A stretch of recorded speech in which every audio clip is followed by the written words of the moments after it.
Utilizamos WhatsApp no noso día a día sen darnos conta de que podemos poñer en risco a nosa privacidade ou compartir datos persoais.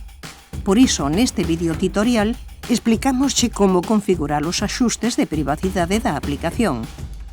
Entramos en WhatsApp, accedemos aos axustes e desde aquí configuramos distintas opcións de privacidade.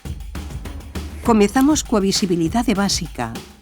Quen ve a última hora de conexión se estamos ou non en liña. Podemos limitar tamén a quen lle mostramos a nosa foto de perfil. Así mesmo, eliximos a quen se lle amosa a información incorporada ao perfil.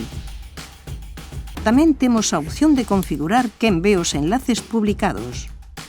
Do mesmo xeito, decidimos quen ve o noso estado ou se permitimos que outras persoas o compartan. Igualmente, podemos definir quen ten permiso para engadirnos a grupos, calquera persoa ou só os nosos contactos. Tamén configuramos a visibilidade dos stickers e avatares. Por último, axustamos e limitamos o uso compartido da localización en tempo real con determinados contactos ou chats. Axustar a privacidade en WhatsApp é fundamental para protexer as conversacións, evitar accesos non desexados e manter un maior control sobre a información persoal, porque en privacidade cada dato conta.